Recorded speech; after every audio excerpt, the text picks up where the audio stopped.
টানা ৮ মাস রাজধানীর একটি হোটেলের দুটি কক্ষে ছিল এনসিপির কয়েকজন নেতার আস্তানা।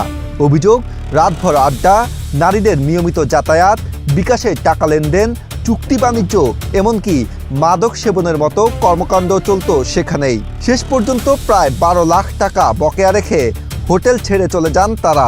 হোটেল কর্তৃপক্ষের অভিযোগের সমর্থনে CCTV footage, bill voucher, register সহ একাধিক নথি এসেছে বাংলাদেশ প্রতিদিনের হাতে। জাতীয় নাগরিক পার্টির কেন্দ্রীয় কার্যালয় রূপায়ণ টাওয়ারের একটি সিসিটিভি ভিডিওতে দেখা যায় একজন মেয়ের গায়ে হাত তুলছে ও হেনস্থা করছেন একজন যুবক। ভিডিওটি সিসিটিভি থেকে নেওয়া, কি কারণে বা কি দোষে এই মেয়েকে এইভাবে গায়ে হাত তোলা হয়েছে তা এখনো জানা যায়নি। এনসিপির কেন্দ্রীয় কার্যালয়ে এইভাবে নারী নির্যাতন করা হয় সেটি এই ভিডিও প্রকাশ না পেলে বোঝা যেত না। মেয়ে সব চাঁদাবাজ, লম্পট, সন্ত্রাসী, কিশোর গ্যাংয়ের সদস্য সহ সব ধরনের অপরাধীদের নিয়ে এনসিপি গঠিত হয়েছে বলে দাবি করেন এক বুদ্ধিজীবী। এনসিপির ৮ নেতা হোটেল ভাড়া নিয়েছে ২টা রুম এবং মাসের পরে মাস তার ভাড়া দেয়নি। এখানে এই হোটেলের কাছে সিসিটিভি ফুটেজ সংরক্ষিত আছে। সেখানে নানা অশ্লীল কাজ করত, মজ মাস্তি করত, মাদক নিয়ে কারবার করত। ছাত্রলীগের শ্বশুরবাড়িতে নাসিরউদ্দিন পাটোয়ারি আর সার্জিস আলম গেছে ২৮ জুন ২০২৬ কালের কণ্ঠ পত্রিকায় এই নিউজটা প্রকাশ করা হয়েছে। খুবই গুরুত্বপূর্ণ নিউজ। আপনাদের একটা প্রশ্ন করি, হঠাৎ করে এনসিপির নেতা নাসিরউদ্দিন পাটোয়ারি আর সার্জিস আলম ছাত্রলীগের শ্বশুরবাড়িতে কেন গেছে? তারা কি শেখ হাসিনা ফিরে আসার কোনো ইঙ্গিত পাইছে নাকি অন্য কোনো উদ্দেশ্য হতে পারে? আপনারা আপনাদের মতামত জানান। প্রিয় দর্শক, আজকে এই ভিডিওতে গুরুত্বপূর্ণ কিছু তথ্য তুলে ধরবো। এনসিপি নেতা কর্মীদের গোপন ভিডিও ফাঁস হয়েছে। এনসিপির কার্যালয়ের ভিতরে মদ এবং সেখানে আড্ডাবাজি করা এবং নারীবাজি, বিভিন্ন ভয়ঙ্কর তথ্যের কিছু ভিডিও চিত্র এবং সিসিটিভি ফুটেজ ফাঁস হয়েছে এবং হোটেলের কিছু ভিডিও ফাঁস হয়েছে যা অবাক করে দেওয়ার মতো। আসুন না টেনে লাইক করে শেষ পর্যন্ত ভিডিওটি দেখি, তাহলেই বুঝতে পারবেন হোটেলের রুম ভাড়া নিয়ে এনসিপির নেতা কর্মীরা কি কি কর্ম করত। আসুন লাইক করে। জাতীয় নাগরিক পার্টির কেন্দ্রীয় কার্যালয় রূপায়ণ টাওয়ারের একটি সিসিটিভি ভিডিওতে দেখা যায় একজন মেয়ের গায়ে হাত তুলছে ও হেনস্থা করছেন একজন যুবক। ভিডিওটি সিসিটিভি থেকে নেওয়া, কি কারণে বা কি দোষে এই মেয়েকে এইভাবে গায়ে হাত তোলা হয়েছে তা এখনো জানা যায়নি। এনসিপির কেন্দ্রীয় কার্যালয়ে এইভাবে নারী নির্যাতন করা হয় সেটি এই ভিডিও প্রকাশ না পেলে বোঝা যেত না। মেয়েটির ব্যাপারে এখনো কিছুই জানা যায়নি। এনসিপি বৈষম্যের কথা বলে, নারী অধিকারের কথা বলে, কিন্তু তারা কি পারছে তাদের নিজেদের মধ্যে এই ধারণা করতে? ভিডিওটিতে দেখা যায় গুলশানের আওয়ামী লীগ সাবেক এমপির বাসা থেকে চাঁদা নিয়ে আটক হওয়ার রিয়াদও আছেন সেখানে। ভিডিওটি কিছুদিন আগের বলে দাবি করছে রিউমার স্ক্যানার। কিছুদিন আগে সরওয়ার তুষারকে নিয়েও নীলা ইসরাফিল অভিযোগ করেন সরওয়ার তুষার তাকে কুপ্রস্তাব দেন। এনসিপির ভেতরে কি হচ্ছে প্রশ্ন উঠেছে জনমনে। অনেকেই প্রশ্ন করছেন এনসিপির নেতারা কি করছে? সহজে অনুমান করা যায় দেশের সব চাঁদাবাজ, লম্পট, সন্ত্রাসী, কিশোর গ্যাংয়ের সদস্য সহ সব ধরনের অপরাধীদের নিয়ে এনসিপি গঠিত হয়েছে বলে দাবি করেন এক বুদ্ধিজীবী।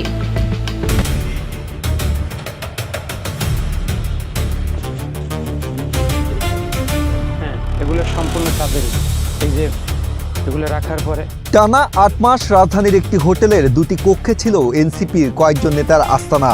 অভিযোগ, রাতভর আড্ডা, নারীদের নিয়মিত যাতায়াত, বিকাশে টাকা লেনদেন, চুক্তি বাণিজ্য, এমনকি মাদক সেবনের মতো কর্মকাণ্ড চলত সেখানেই। শেষ পর্যন্ত প্রায় ১২ লাখ টাকা বকেয়া রেখে হোটেল ছেড়ে চলে যান তারা।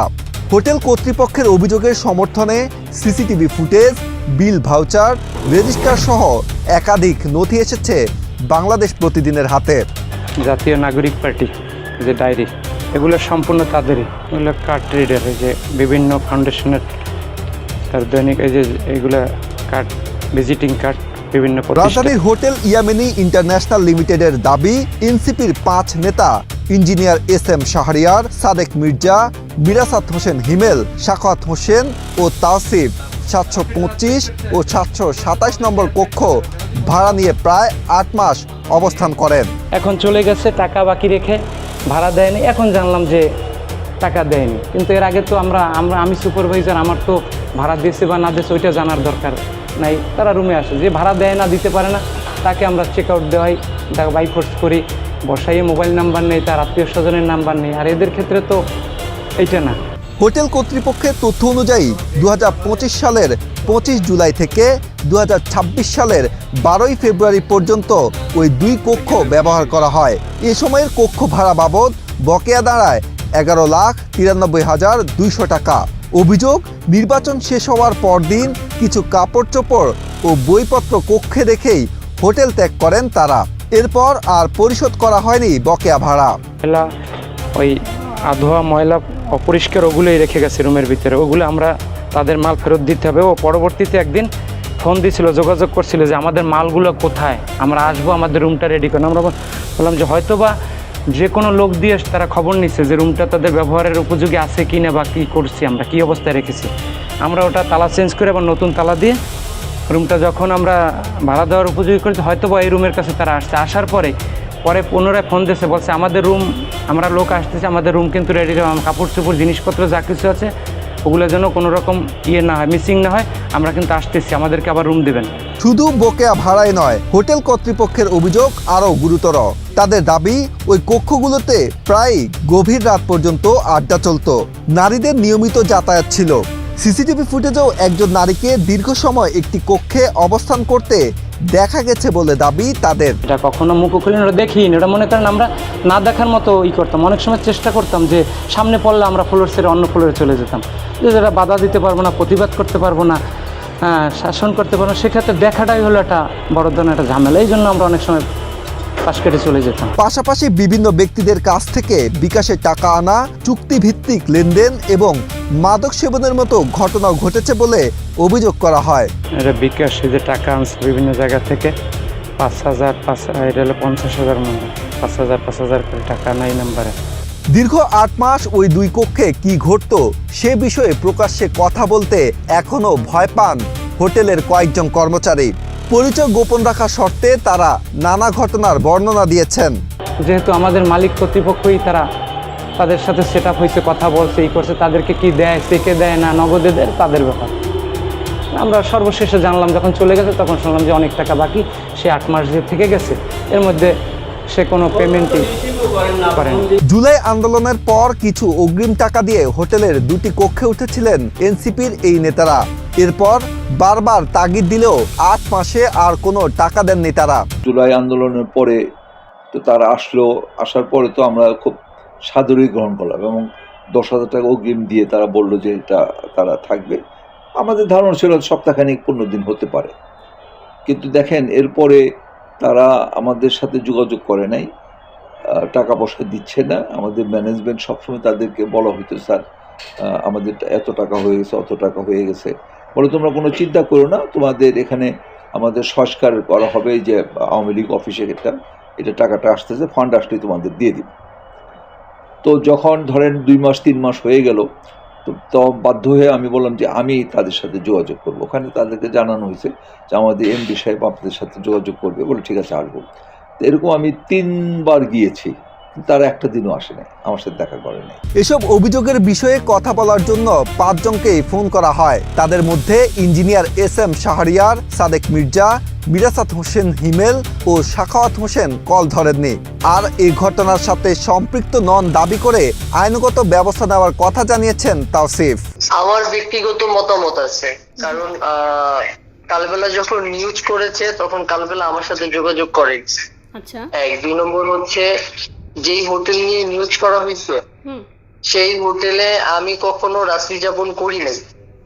আমি গিয়েছিলাম কাজের পারপাসে, বাট আমি কখনো রাত্রি যাপন করিনি। বাট হোটেল আমার নামে 73 দিনের একটা বুকিং দেওয়া হয়েছে। আচ্ছা, আমার কোনো সিসি ফুটেজ নাই। আমি ব্যক্তিগতভাবে আইনিভাবে আগাচ্ছি।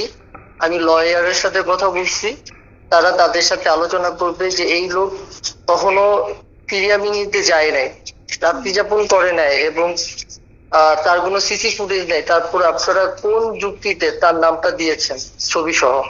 আচ্ছা আচ্ছা, এটা আমার ব্যক্তিগত। আর ভাইয়া বাকিদের ব্যাপারে আপনি কিছু বলতে পারেন? বাকিদের ব্যাপারে আমার তেমন কোনো মতামত নেই। আপনারা তাদের সাথে কথা বলে তাদের থেকে তাদের মতামতটা নিতে পারেন। আচ্ছা এদিকে এনসিপির আহ্বায়ক নাহিদ ইসলাম জানিয়েছেন, অভিযোগগুলো তদন্ত করছে দলের শৃঙ্খলা কমিটি। তদন্ত শেষে প্রয়োজনীয় সাংগঠনিক ব্যবস্থা নেওয়া হবে। ঘুম ভেঙে যদি দেখেন কালামাগুর বলছে কালবেলা তোর কাল শেষ, তাহলে কি হবে? কালবেলা একটা গুরুত্বপূর্ণ নিউজ করছে, এনসিপির 8 নেতা হোটেল ভাড়া নিয়েছে 2টা রুম এবং মাসের পরে মাস তার ভাড়া দেয়নি। ভাড়ার পরিমাণ হয়েছে 11,93,200। এইটা জুলাইয়ের পরবর্তী ঘটনা। 2025 সালের জুলাই মাস থেকে শুরু করে 12 ফেব্রুয়ারি নির্বাচন পর্যন্ত তারা এই রুমটা দখল করেছিল এবং ভাড়া হয়েছে 11,93,200। এইখানে এই হোটেলের কাছে সিসিটিভি ফুটেজ সংরক্ষিত আছে। সেখানে নানা অশ্লীল কাজ করত, মজ মাস্তি করত, মাদক নিয়ে কারবার করত এবং 12 ফেব্রুয়ারি সেটা ছেড়ে দিয়েছে। এই বিষয়ে এনসিপিতে অভিযোগ দিয়েছে, কিন্তু সেই অভিযোগের কোনো নিষ্পত্তি করেনি। জুলাই আছে। জুলাইয়ের পরে একটা কথা উঠেছিল, হোটেল শেরাটনে এনসিপির কেন্দ্রীয় নেতা কালামাগুর, ধলামাগুর, নীলমাগুর, সাদামাগুর দখল করেছিল হোটেল শেরাটনের রুম। সেই রুমের ভাড়া দেয়নি। পরবর্তীতে অন্তর্বর্তীকালীন সরকার এটা একটা নিষ্পত্তি করে, কিন্তু কোনো গণমাধ্যম নিউজ করার সাহস করেনি। আজকে কালবেলা নিউজ করেছে ঠিক একই রকম আর একটা ঘটনায় এনসিপির ঢাকা মহানগর দক্ষিণের সদস্য সচিব সহ তারা এখানে জড়িত। তারা নিয়মিতভাবে এখানে যাওয়া আসি করত। এগুলোর আবার সিসিটিভি ফুটেজও হোটেলের কাছে আছে। 12 ফেব্রুয়ারির পরে যখন তারা এই রুম ছেড়ে পালায়ে গেছে, তখন এই রুমটা পরিষ্কার করে অন্যদের কাছে ভাড়া দিয়েছে। এই বিষয়ে এনসিপির আহ্বায়ক সদস্য সচিব নাহিদ আক্তার বরাবর অভিযোগও দেওয়া হয়েছে, তারা এখনো কোনো ব্যবস্থা নেয়নি। নিউজটা প্রকাশিত হয়েছে, যে কোনো সময় শুনবেন কালামাগুর চিৎকার দিয়ে উঠবে, বলবে কালবেলা তোর কাল শেষ। প্রিয় দর্শক, এনসিপি নেতা কর্মীদের বিরুদ্ধে যে অভিযোগগুলো এসেছে রীতিমতো অবাক হয়ে যাওয়ার মতো। হোটেলের রুম ভাড়া নিয়েছিল, কিন্তু সে হোটেল রুম ভাড়া দেয়নি, সেখানে অনৈতিক কার্যকলাপ করেছিল। রীতিমতো এই বিষয়টি নিয়ে চাঞ্চল্যকর অবস্থা সৃষ্টি হয়েছে। পুরা নেট দুনিয়া তোলপাড়, আলোচনার শীর্ষে রয়েছে এনসিপি নেতাকর্মীদের বর্তমান কর্মকাণ্ড। আপনারা কোন চোখে দেখছেন তাদের এই কর্মকাণ্ডকে? অবশ্যই আপনার মতামতটি কমেন্টস বক্সে জানিয়ে দিবেন। ভিডিও